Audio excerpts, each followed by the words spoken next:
আপনারা সবাই অবগত আছেন যে আগামী 22শে জানুয়ারি আমাদের অযোধ্যার রামলালার মন্দিরের প্রাণ প্রতিষ্ঠা হতে চলছে।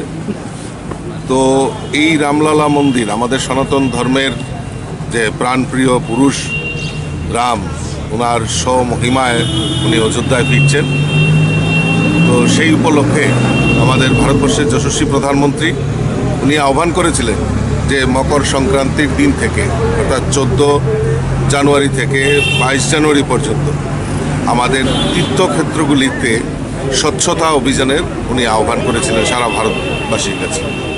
তারই অঙ্গ হিসাবে আমরা ভারতীয় জনতা পার্টিও নির্ণয় করেছি যে লাগাতার এই আজকে থেকে লাগাতার 22 তারিখ অবধি আমাদের ত্রিপুরা রাজ্যের সমস্ত তীর্থক্ষেত্রগুলিতে আমরা এই সাফাই অভিযান আমরা অংশগ্রহণ করব।